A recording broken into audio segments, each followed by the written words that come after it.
ఓం ధన్వంతరే నమః. పాంచజన్య ఆయుర్వేదిక్ క్లాసెస్లో ఈరోజు హెర్బల్ టూర్లో చూపించబోయేటువంటి మొక్క పేరు బచ్చలి కూర. అందరికీ తెలుసు, బచ్చలి కూర అనేది రెండు రకాలు, తీగ బచ్చలి, అదేవిధంగా కాడ మామూలుగా తోటకూర లాగా వచ్చేటువంటి బచ్చలి కూర.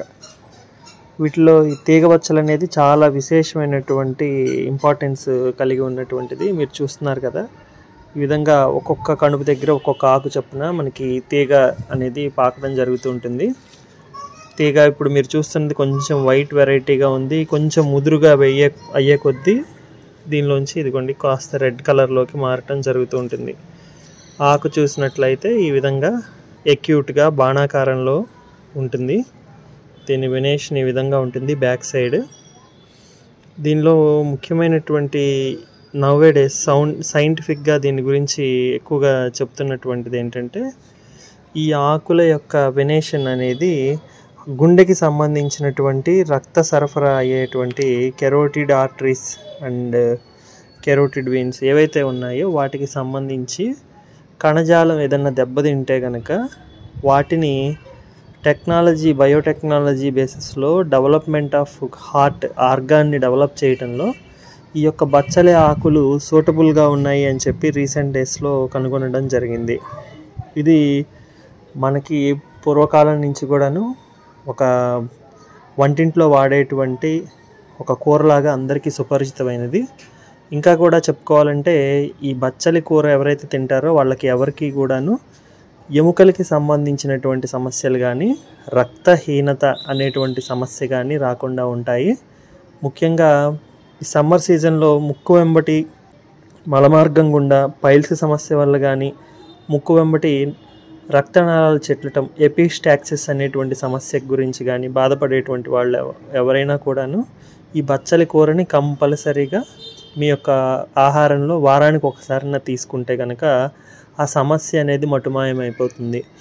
అదేవిధంగా క్యాన్సర్ సమస్యతో బాధపడేటువంటి వాళ్ళు, ముఖ్యంగా పేగుకి సంబంధించినటువంటి కోలాన్ క్యాన్సర్ లాంటి సమస్యతో బాధపడేటువంటి వాళ్ళు, షుగర్తో బాధపడేటువంటి వాళ్ళు, కంటి సమస్యలతో బాధపడేటువంటి వాళ్ళు ఎవరైనా కూడాను ఈ ఏ విటమిన్ రిచ్గా ఉండేటువంటి బచ్చలి కూర, అదేవిధంగా యాంటీ ఆక్సిడెంట్స్ పుష్కలంగా ఉండేటువంటి బచ్చలి కూరను తీసుకోవడం ద్వారా ఆ యొక్క సమస్యల నుంచి బయటపడతారనడంలో ఎటువంటి సందేహం లేదు.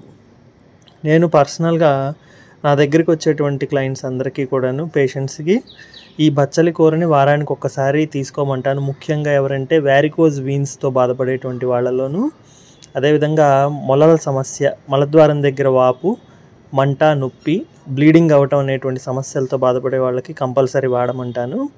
అదేవిధంగా ఎవరికైతే కరపాద దాహము, చేతులు, అరిచేతులు, అరిపాదాలు ఇవి బాగా మంటలు వస్తూ ఉంటాయో అటువంటి వాళ్ళందరూ కూడాను ఈ యొక్క బచ్చలి కూరని కూరగా చేసుకోవడం కానీ, వెన్నపూసలో ఈ బచ్చలి కూరని పచ్చిదాన్ని ఒక పేస్ట్ లాగా తయారు చేసుకుని ఎక్కడైతే మంటలు వస్తున్నాయో అక్కడ వాడితే కనుక వాళ్ళకి ఎంతగానో ఉపయోగపడుతుంది. ఇంతేకాకుండా శుక్రధాతువు లోపం ఉండేటువంటి పురుషుల్లో ఎవరికైతే సంతానలేమి కలుగుతూ ఉంటుందో అటువంటి వాళ్ళల్లో శుక్రాన్ని వృద్ధిపరచగలదు. అదేవిధంగా మందారం లాంటి పూలతో వాటితో దీన్ని కనుక ఇచ్చినట్లయితే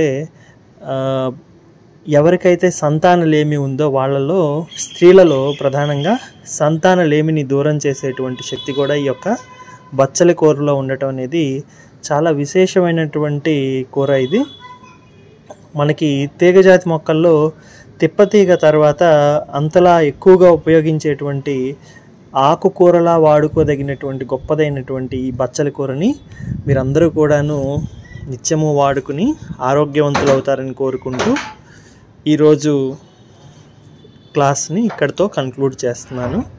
సర్వే భవంతు సుఖినః, సర్వే సంతు నిరామయాః, సర్వే భద్రాణి పశ్యంతు, మా కశ్చిద్ దుఃఖభాగ్ భవేత్. ఓం శాంతి శాంతి శాంతి.